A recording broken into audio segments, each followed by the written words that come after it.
Welcome to my channel. आज हम पढ़ेंगे pharmaceutical chemistry. D Pharm first year में हमारी यूनिट 3 तक हम पूरा कंप्लीट कर चुके हैं अपना सिलेबस। आज हम पढ़ेंगे unit 4 introduction of nomenclature of heterocyclic compound. इसमें हम पढ़ेंगे कि जो हमारे हेट्रोसाइक्लिक कंपाउंड्स होते हैं, ये हेट्रोसाइक्लिक कंपाउंड्स क्या होते हैं, जिसमें जो हमारे हेट्रो एटम्स होते हैं जैसे कि हमारे ऑक्सीजन, सल्फर, नाइट्रोजन, ये सारे साइक्लिक फॉर्म में अगर हमको मिलते हैं तो उनका हम नोमेनक्लेचर कैसे करेंगे उसके बारे में हम पढ़ते हैं। तो चलिए स्टार्ट करते हैं। हमारा सबसे पहले हमें ये पता होना चाहिए कि हमारी ऑर्गेनिक केमिस्ट्री क्या होती है। ऑर्गेनिक केमिस्ट्री होती है कि organic chemistry means to study about the chemistry of carbonic compound. Carbonic compound की जो केमिस्ट्री होती है कि वो कैसे बॉन्ड से कनेक्ट हैं, कैसे वो कुछ बना रहे हैं, उनकी अगर हम स्टडी करते हो तो उसको हम कहते हैं ऑर्गेनिक केमिस्ट्री। उसमें हम जान लेते हैं कि हाइड्रोकार्बन्स क्या होते हैं। हाइड्रोकार्बन्स क्या होते हैं? The compound having carbon and hydrogen atom. अगर कोई भी कंपाउंड है उसके अंदर कार्बन और हाइड्रोजन एटम प्रेजेंट है तो उसको हम कहेंगे हाइड्रोकार्बन। जो हाइड्रोकार्बन होते हैं वो हमारे दो तरीके के होते हैं, सैचुरेटेड हाइड्रोकार्बन और unsaturated hydrocarbon. Saturated hydrocarbon is which bond of carbon atom are fully satisfied and cannot take up more hydrogen is called unsaturated hydrocarbon। Saturated hydrocarbon ऐसे समझ लीजिए कि वो हाइड्रोकार्बन्स होते हैं जिसको हाइड्रोजन की नीड नहीं होती है। फॉर एग्ज़ाम्पल जैसे हमारा कार्बन है, उसमें 4 हाइड्रोजन लगते हैं और इसके पास चारों हाइड्रोजन प्रेजेंट है तो ये CH4 बनाता है, ठीक है। अब इसको कोई भी हाइड्रोजन की ज़रूरत नहीं है इस कार्बन को, तो इसको हम कहेंगे सैचुरेटेड हाइड्रोकार्बन। और इधर देख लेते हैं अनसैचुरेटेड में क्या हो जाता है, जैसे ये CH2 है, अब इसको 2 हाइड्रोजन और चाहिए तो इसको हम कहते हैं अनसैचुरेटेड हाइड्रोकार्बन। अब इसका हम क्लासिफिकेशन देख लेते हैं, classification of organic chemistry. Organic chemistry को 2 तरीके से क्लासीफाई किया गया है, एसाइक्लिक और ओपन चेन स्ट्रक्चर और साइक्लिक और क्लोज चेन स्ट्रक्चर। तो एसाइक्लिक होता है वो ऑर्गेनिक कंपाउंड होते हैं जिसमें ओपन चेन स्ट्रक्चर होता है, जैसे कि मीथेन, ईथेन, प्रोपेन, इस तरीके से। अगर डबल बॉन्ड है तो प्रोपीन हो जाता है, ये आप पहले भी पढ़ चुके होंगे। नेक्स्ट हमारा साइक्लिक और close chain structure. These are organic compound होते हैं जिसमें क्लोज रिंग होते हैं और ये 2 तरीके के होते हैं। होमोसाइक्लिक होते हैं, होमो मतलब सेम, कंपाउंड्स होते हैं कार्बोनिक कंपाउंड के, कार्बोसाइक्लिक कंपाउंड होते हैं। If the ring of any carbonic compound is made by only carbon atom is called homocyclic और कार्बोसाइक्लिक कंपाउंड। अगर वो कार्बन एटम से ही मिलकर बनी है तो उसको हम कहते हैं होमोसाइक्लिक और कार्बोसाइक्लिक कंपाउंड। दीज कंपाउंड में बी ऑफ 2 टाइप, ये 2 तरीके के हो सकते हैं। Aromatic compound, the homocyclic compound है benzene ring are called aromatic compound. अगर उसके पास बेंजीन रिंग है तो उसको हम कहते हैं एरोमेटिक साइक्लिक कंपाउंड। अगर हमारी और ना, जैसे कि बेंजीन हो गया, टोलून हो गया, इसके पास बेंजीन होती है। नेक्स्ट हमारा एलिसाइक्लिक कंपाउंड। एलिसाइक्लिक कंपाउंड क्या होते हैं? द होमोसाइक्लिक होते हैं compound don't have a benzene ring, जिसके पास बेंजीन रिंग नहीं होती है उसको हम कहते हैं एलिसाइक्लिक कंपाउंड। जैसे कि हमारा साइक्लोप्रोपेन हो गया, साइक्लोब्यूटेन हो गया, ये इनके स्ट्रक्चर हैं। फिर हमारा बी है हेट्रोसाइक्लिक कंपाउंड। हेट्रोसाइक्लिक कंपाउंड क्या होते हैं? द ऑर्गेनिक कंपाउंड हैविंग 1 और मोर हेट्रो एटम।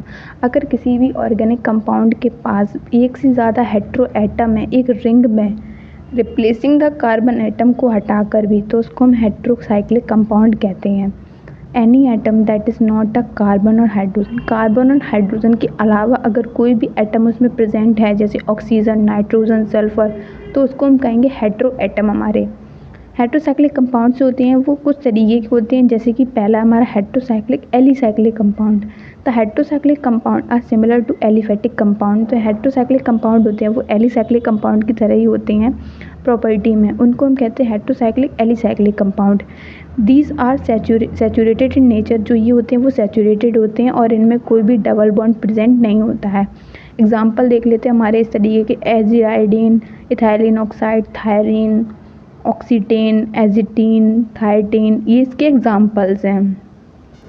अब है हमारा हेट्रोसाइक्लिक एरोमेटिक कंपाउंड। अभी हमने पढ़ा था एलिसाइक्लिक कंपाउंड, अब हम पढ़ेंगे हेट्रोसाइक्लिक एरोमेटिक कंपाउंड। तो the heterocyclic compound are similar to benzene and other aromatic compound. जो हमारे हेट्रोसाइक्लिक एरोमेटिक कंपाउंड होते हैं वो बेंजीन की तरह और एरोमेटिक कंपाउंड की तरह होते हैं अपनी प्रॉपर्टी में, जिसको हम कहते हैं हेट्रोसाइक्लिक एरोमेटिक कंपाउंड। जैसे कि हमारा फ्यूरान हो गया, पायरोल हो गया, थायोफीन, पायरिडीन, ये इसके कुछ एग्जाम्पल्स हैं जो आप एक बार देख लेना, लेकिन इनको हम डिटेल में बाद में पढ़ेंगे। यहाँ तक तो हमने सारा इंट्रोडक्शन पढ़ लिया। अब हम पढ़ेंगे कि हम नॉमेनक्लेचर कैसे करते हैं, कि हम जो हमारी IUPAC है, Indian union of pure and applied chemistry, उन्होंने ये बताया है कि हम अपने कंपाउंड्स को किस तरीके से नेम में कन्वर्ट करते हैं। 3 तरीके से करते हैं। पहला दिया था H. विडमैन नॉमेनक्लेचर, जिन्होंने मोनोसाइक्लिक हेट्रोसाइक्लिक कंपाउंड के बारे में नाम बताए थे, जो मतलब जिसमें एक साइकिल एक ही स्ट्रक्चर होगा, जो उसके बारे में इन्होंने बताया था कि उसका नाम कैसे हम दे सकते हैं। और कॉमन नेम कुछ ऐसे स्ट्रक्चर होते हैं जिनका कॉमन नेम ही होता है, हम उनका नॉमेनक्लेचर नहीं कर सकते, नेम ही होता है उनका डायरेक्ट। तीसरा हमारा फ्यूज और फ्यूजन नॉमेनक्लेचर सिस्टम, जिसमें जैसे कोई एक रिंग के साथ दूसरी भी कनेक्टेड है तो उसका हम नॉमेनक्लेचर कैसे कर सकते हैं, ये चीज़ पता होती है इसमें। ठीक है, फिर हम पढ़ते हैं पहले method of named by H. Wiedemann nomenclature system. इन्होंने ये बताया था कि हम अपने हेट्रोएटम का नाम लिखेंगे, फिर सफिक्स में हम लिखेंगे कि उसमें कितने रिंग प्रेजेंट, मतलब कितने रिंग नंबर ऑफ कार्बन के साइज़ के हिसाब से उसके बारे में लिखेंगे, और नेचर क्या है उसका, सैचुरेटेड है या फिर अनसैचुरेटेड है, ये बताया था H. विडमैन ने। तो देखिए इसका एग्जांपल हम करके बताते हैं तो आपको बहुत अच्छे से समझ में आएगा। देखिए एक एग्जांपल हम लेते हैं, जैसे हमने एक ये एग्जांपल लिया है, 4 मेंबर रिंग है ये, ठीक है, ये एग्जांपल लिया, इसमें ऑक्सीजन और ये 4 मेंबर रिंग है। उन्होंने क्या बताया था हमारे H. विडमैन ने कि सबसे पहले हम अपना हेट्रोएटम का नाम लिखेंगे। अब हेट्रोएटम का नाम कैसे लिखेंगे, हेट्रोएटम ये है और इसके प्रीफिक्स में नाम ये लिखे जाते हैं, जैसे ऑक्सीजन है तो ऑक्सा लिखते हैं, नाइट्रोजन है तो एजा लिखते हैं, सल्फर है तो थायो लिखते हैं, फॉस्फोर है तो फॉस्फी लिखते हैं, सेलेनियम है तो सेलेना और टेरिलियम है तो टोरा, ये लिखते हैं। और प्रीफिक्स मतलब जो हमारा पहले लिखा जाए, प्री मतलब पहले होता है तो प्रीफिक्स हम ये लिखते हैं। फिर उसके बाद हमारा आता है सफिक्स, कि कितने नंबर इसमें प्रेजेंट है, जैसे इसमें 1 2 3 4 मेंबर प्रेजेंट, 4 में हम क्या लिखते हैं, ET लिखते हैं। पहले हम स्टार्ट करते हैं। अब ऑक्सीजन प्रेजेंट है, हेट्रोएटम में ऑक्सीजन को क्या बोलते हैं, ऑक्सा, तो हम इसमें लिखते थे पहले ऑक्सा। ठीक है, ऑक्सा लिखने के बाद फिर हमारा क्या इसमें पूछा कि रिंग कितनी प्रेजेंट है, 4 रिंग प्रेजेंट, 4 मेंबर प्रेजेंट है, 4 में लिखते हैं ET, तो इसमें लिख देते हैं E और T। प्लस उसमें बताया था, नेचर बताया गया था कि नेचर के हिसाब से ये इसमें काम करता है कि अगर हमारा सैचुरेटेड है और 4 मेंबर का है और सैचुरेटेड है तो इसमें ANE लगेगा, तो इसमें हम लगा देते हैं ANE। अब इसको हम लिखेंगे OX, E कट जाएगा क्योंकि ये बॉवल 2 है, ठीक, ETAN, तो इसका नाम हो जाएगा हमारा ऑक्सीटेन। ये हमारे H. विडमैन ने बताया था। इस तरीके से हम मोनोसाइक्लिक कंपाउंड्स की नेमिंग कर सकते हैं। अब कुछ एग्जांपल्स और देख लेते हैं इसमें, जैसे कि हमारी ये है नाइट्रोजन और 4 मेंबर। नाइट्रोजन को क्या बताया था हमने, इसमें देखो क्या बताया था, एजा लिखते हैं, तो देखिए हमारा यहाँ एजा लिखा है, और 4 मेंबर है तो 4 मेंबर में ET लिखते हैं, और ये सैचुरेटेड है तो इसमें IDINE लिखेंगे, सैचुरेटेड नहीं है, ये सैचुरेटेड है, अगर नाइट्रोजन लगा हो तो इसमें ये यूज़ करेंगे IDINE। अगर सैचुरेटेड है प्लस नाइट्रोजन भी है, ये देखो हमारा ये अनसैचुरेटेड है, ये अनसैचुरेटेड है तो इसमें E लगेगा, 5 मेंबर है अनसैचुरेटेड है तो E लगेगा। इस तरीके से इसकी नेमिंग करी जाती है। आप लोग इसकी प्रैक्टिस करना बहुत ज़्यादा, तो आपको और अच्छे से समझ में आएगा। अगर कोई भी डाउट हो तो आप प्लीज़ कमेंट में पूछ लेना। फिर देख लेते हैं कि अगर इफ़ 2 और मोर सेम हेट्रोएटम प्रेजेंट हो जाएगा एक ही रिंग में, तो इसकी नेमिंग कैसे करेंगे। तो इसकी नेमिंग इस तरीके से करेंगे कि पहले हम देख लेंगे कि नाइट्रोजन को क्या बोलते हैं, एजा लिख लेंगे, ठीक है। फिर अगर ये नाइट्रोजन है और अनसैचुरेटेड है, ये सैचुरेटेड होता तो IDINE लगता है, लेकिन इसमें हम INE लगाएंगे। फिर इसके बाद देख लेते हैं कि इसमें प्रेजेंट कितनी नाइट्रोजन है। पहले हम नंबरिंग कर लेंगे, 1 2 3 4 5 तक नंबरिंग कर लेंगे, 6 तक। फिर देख लेते हैं, ट्राई लगा देंगे, 3 है तो ट्राई लग जाएगा, 1 3 5 पोजीशन पे प्रेजेंट होते हैं, ये लिख लेंगे, तो इसका नाम हो जाएगा 1 3 5 ट्राई एजीन। फिर इसमें देख लेते हैं कि 5 मेंबर रिंग है, नाइट्रोजन है, एचा हो जाएगा, OLE लगेगा, 1 2 4 पोजीशन में प्रेजेंट है, तो ये 1 2 4 ट्राई एजोल हो जाएगा। फिर देख लेते हैं, if different hetero atoms are present in the case when we see priority list. सबसे पहले हम ऑक्सीजन की प्रायोरिटी देते हैं, फिर सल्फर को, फिर नाइट्रोजन को। तो इस तरीके से इसकी नोमेनक्लेचर करते हैं। फिर नेक्स्ट है हमारा जो कॉमन नोमेनक्लेचर था उसके बारे में बात नहीं करते हैं। फिर हम थर्ड हमारा पढ़ते हैं नोमेनक्लेचर ऑफ हेटेरो कंपाउंड्स 2 और 3 रिंग्स। अगर इसमें 2 से 3 रिंग प्रेजेंट है तो किस तरीके से नोमेनक्लेचर करेंगे, ये हम पढ़ते हैं। फ्यूज्ड और fusion nomenclature system is use for naming of 2 और मोर रिंग्स।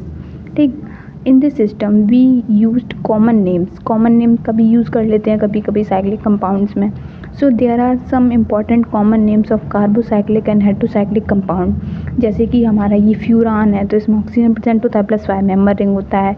पायरोल है एंड नाइट्रोजन लगा होता है और 5 मेंबर रिंग होती है। थियोफिन होता है सल्फर और 5 मेंबर रिंग होती है। पैरिडीन में 1 नाइट्रोजन होता है।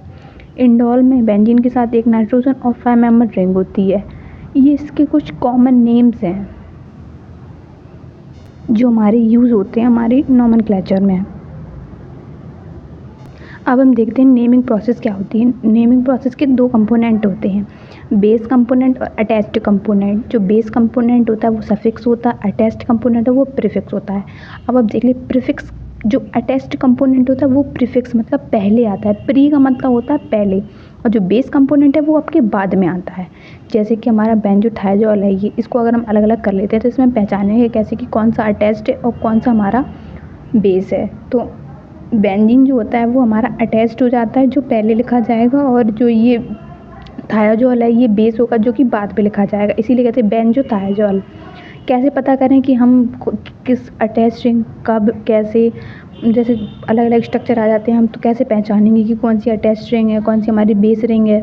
तो इसको पहचानने के लिए कुछ रूल है हमारे, जैसे कि if there are 2 rings one is having heteroatom and not having. अगर किसी में हेटेरोएटम प्रेजेंट है तो उसको हम बेस कहेंगे, जिसमें हेटेरोएटम नहीं है प्रेजेंट उसको हम अटैच्ड कहेंगे। ठीक है, फिर दूसरा रूल है हमारा, अगर दोनों रिंग में हमारे हेटेरोएटम प्रेजेंट है तो हम बेस मानेंगे जिसमें नाइट्रोजन प्रेजेंट होगा उसको।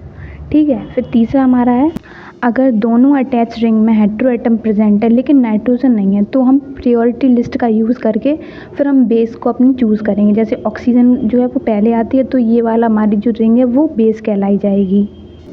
नेक्स्ट हमारा the compound has greater number of ring, जिसमें ज़्यादा नंबर ऑफ ग्रेट प्रेजेंट रहेंगी रिंग की तो उसको हम बेस मानेंगे। जैसे ये दोनों एक है, इन दोनों इसको ऐसे अलग कर देते हैं तो ये हमारी एक हो गई जिसमें नंबर ऑफ रिंग प्रेजेंट है ज़्यादा तो उसको हम बेस मानते हैं। फिर हमारा 5th नंबर पे if fused heteroatom ring having a ring of same hetero larger than of a, मतलब जिसमें हमारे ज़्यादा नंबर प्रेजेंट होंगे उसको हम बेस मानेंगे। जैसे कि इसमें ज़्यादा है, इसमें 5 मेंबर रहेंगे, इसमें ज़्यादा है तो इसको हम बेस मान लेंगे। फिर देखते हैं कि if heterocyclic compound having an equal ring size, अगर कोई भी जो रिंग है हमारी इक्वल साइज़ की है लेकिन जिसमें जो हेटेरोएटम है ज़्यादा प्रेजेंट है उसको हम बेस मानेंगे। फिर 7th नंबर रूल हमारा है, इसमें भी हम अलग सेम नंबर हैं लेकिन हम प्रायोरिटी लिस्ट के हिसाब से काम करेंगे तो ऑक्सीजन और नाइट्रोजन का, ऑक्सीजन इसमें प्रेजेंट है उसको हम बेस मानेंगे। लास्ट है हमारा if the ring having same number of heteroatom, अगर सेम नंबर ऑफ हेटेरोएटम है तो भी हम उसको प्रायोरिटी लिस्ट को यूज़ करेंगे। जैसे कि हमारा ऑक्सीजन है उसको हम बेस मानेंगे क्योंकि जो ऑक्सीजन है वो पहले नंबर पर आती है, तो ये हमारा बेस्ड हो गया, ये हमारा अटैच्ड ग्रुप हो जाता है।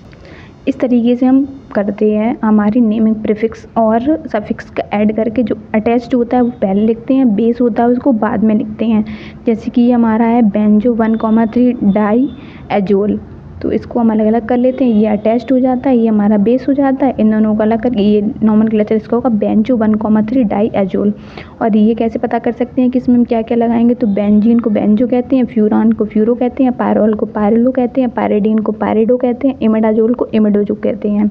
एग्जाम्पल देख लेते हैं, अगर इसमें 3 प्रेजेंट हो जाती हैं तो कैसे पता करेंगे, जिसमें हमारे क्या बताया था, जो ये हेटेरोएटम है वो सबसे ज़्यादा किस में प्रेजेंट है हमारे इस वाली रिंग में, तो इसको हम कहेंगे बेस। बाकी की जो ये 2 रिंग है बेंजीन इसमें कुछ भी प्रेजेंट नहीं है तो ये हमारी प्रीफिक्स मतलब ये पहले कही जाएंगी। तो 2 बेंजीन है तो डाई, 2 बेंजीन है तो बेंजो, 1,4 पोजीशन पे हमारा हेटेरोएटम है तो थाया और एजा एजीन, ये इसका नाम हो जाता है डाई बेंजो 1,4 थायाजीन। आई होप आपको वीडियो अच्छी लगी होगी, और वीडियो अच्छी लगी प्लीज़ वीडियो को लाइक कमेंट शेयर कर देना अपने दोस्तों को, और चैनल पर नए हो तो प्लीज़ चैनल को सब्सक्राइब जरूर कर लेना। Thank you for watching this video, take care.